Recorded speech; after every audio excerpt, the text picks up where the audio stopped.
Today's review is Supercool. It's a hazy IPA from Dark Revolution. But what's it going to be like? Keep watching to find out.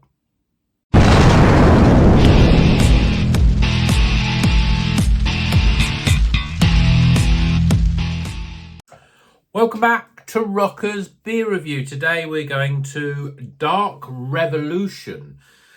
This is a brewery that I've had a few beers from over the years, but not for a long time. And obviously not obviously, but back into last year, one of my sort of resolutions was I want to try more breweries and certainly drink more than a lot of the, it's very, I won't say traditional breweries, but the breweries that, were very well sought after. The Verdants, the Pollys, the Azvecs, Sure Shots, Tracks, Rivington, those ones.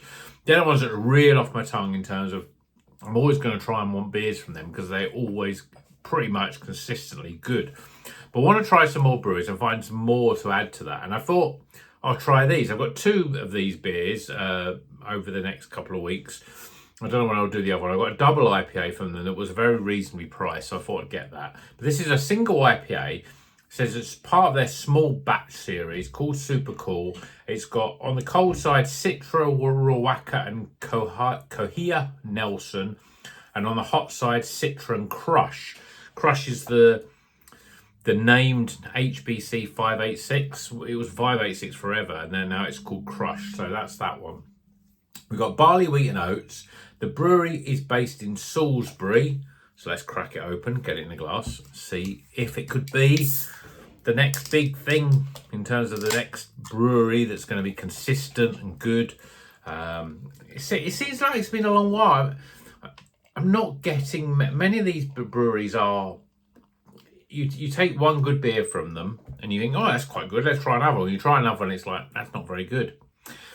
Consistency is the key, I think, with any good craft beer brewery. It doesn't have to, make the same beer over and over again, but different beers with different hops, but consistency and quality. That's what a lot of the breweries that have come up, like Azvecs and Sure Shot, I think are the two sort of fairly new breweries that have come from nowhere, but straight away their beers have been good, and every beer of them is good.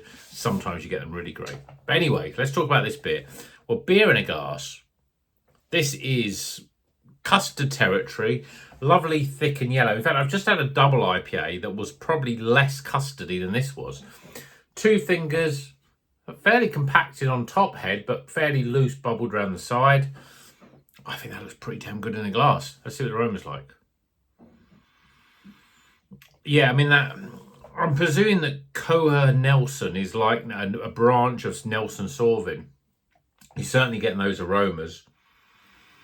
Lots of grape, gooseberry, melon, kiwi fruit, that sort of stuff. Very sort of crunchy sort of fruits as well.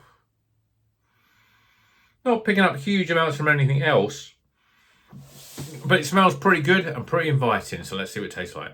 Cheers, everyone.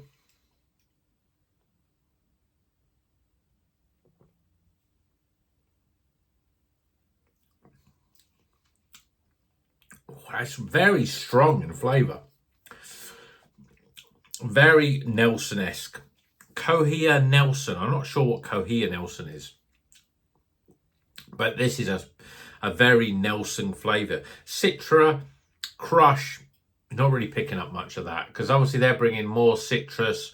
Crush is a bit more tropical. But this is very heavy on the New Zealand style. Rawaka is the other hop, gives that little bit of I think a little bit more herbal, bit peppery. There's some of this, but this is very, very Nelson strong flavoured. Mouthfeel wise, it's really very, very, very good. It's as I said, I had a double IPA, which rated very highly. But it wasn't as thick as this beer. This is a thicker beer. Alcohol-wise, this is 6.5%. Sweet spot, I think, for IPA. So smooth, very good mouthfeel. Strong flavours. very much grape and gooseberry. They're the flavours.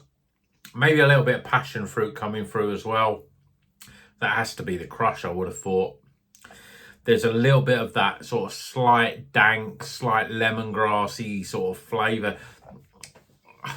I sort of say it's dank, but I think that it's got a real grassiness to it. And sometimes that can sort of, as it develops the flavour in the mouth, you get this sort of sharpness, this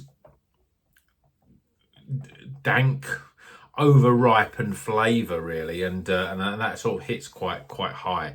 But it's a very good beer. But really, I think I'm getting to the point now where Nelson Sauvin is starting to become a little bit of a Marmite hop, because it's so powerful, it's so strong, that it doesn't matter what else is with it. It's just so dominant of a hop. And I like beers that have got multiple hops in them. This has got multiple hops. We've got 1, 2, 3. We've got 4 different hops in this. But I think sometimes Nelson, if it's so powerful in the mix, all the other hops, it's just pointless using them, I think. And I think with this, the Koha Nelson, which I'm presuming is a brand of Nelson Sauvin, is very, very strong. They're very distinct grape, white wine sort of flavour. A little bit of gooseberry coming in. Sharpness, lemongrass, a grassy sort of note. A bit weedy, a bit dank.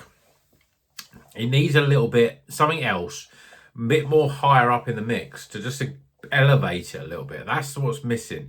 But I think mouthfeel wise, it's very good. And I think a lot of breweries that don't quite make the cut, in my opinion, it's usually down to the fact that the mouthfeel's not so good. But the mouthfeel's good. I just think that the use of this Koha Nelson, which I'm presuming is the big flavour here, it's just too dominant. It's not quite got the mix right. We're not getting any of that crush. The crush is a very good tropical sort of flavour that brings all kinds of different stuff to it. But it's not doing anything here. It's not really elevating this beer. Citra, again, I think crush is similar to Citra. It's a sort of everyman sort of hop, does lots of things, a lot of citrus with Citra, but also tropical. But again, you're not really picking out a bit of passion fruit coming through, but it's all about the grape and the gooseberry, and that's the flavour you're getting. Good mouthfeel. Let's get some scores.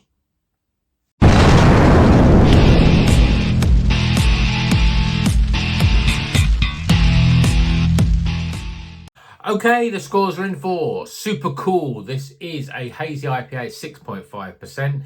We've got Citra, Ruaka and Koha Nelson on the cold side, Citra and Crush on the hot side.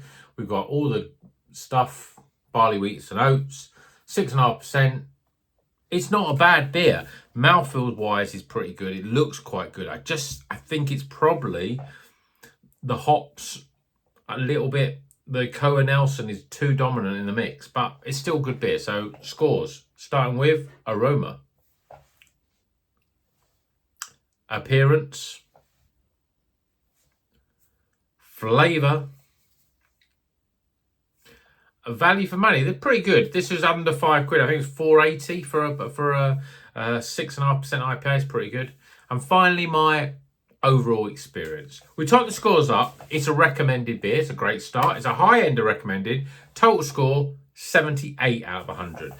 I think, I'd be interested. I think if the double IPA from Dark Revolution is good, better than this, then there'll definitely be a brewery that will be on my radar, because again, mouthfeel is pretty good. For me, the hops don't quite work. It's just too much dominance. It's got 4 hops, but it tastes like 1 hop. I think 2025 could be a year that I'm really sort of going to wean myself off New Zealand hops. I'm getting to the point now, especially Nelson Sauvin, especially. It's such a big flavoured hop. It's almost like the Sabro, You drink, when you've had to drink beers with Nelson Sauvin, you think, yeah, I like this flavour. This is good. This is different. I like it. But after you've had a dozen or so beers with Nelson Sauvin, and you think, it's too much. And Sabro's the same. It can be too much. I've had some really great beers with Nelson Sauvignon with other hops, and the Nelson Sauvignon is subtle. That's when it's at its best. It's the same with Sabro. When it's a little bit, when you know that it's in the beer, but it's subtle in its approach. It's not right slopping around the, smacking around the chops, as it were. It's much better of a hop. It's not one of those sort of hops that works on its own. It needs something else to rein it in. There's a lot of hops that work really well on their. I say there's a lot of hops. There's a few hops that work well on their own. Citra being the big one, I think. The other one, I think the newest one, probably Nectaron, I think works quite well on its own. But there ain't many others, because sometimes you need some balance with a flavour. And I think some of these hops are so aromatic in terms of the flavour that they can just, it can be too much. But let me know in the comments, what do you think? Nelson Sauvignon, is this hop? Are we getting fed up with Nelson Sauvignon now? Are we fed up with New Zealand hops generally? I don't know. Let me know in the comments. There's still a lot of breweries using them very regularly. The top breweries are using them quite regularly. So I don't know whether you'll get to the same point as me. You're getting a bit fed up with those, or you still can't get enough of them. Let me know in the comments.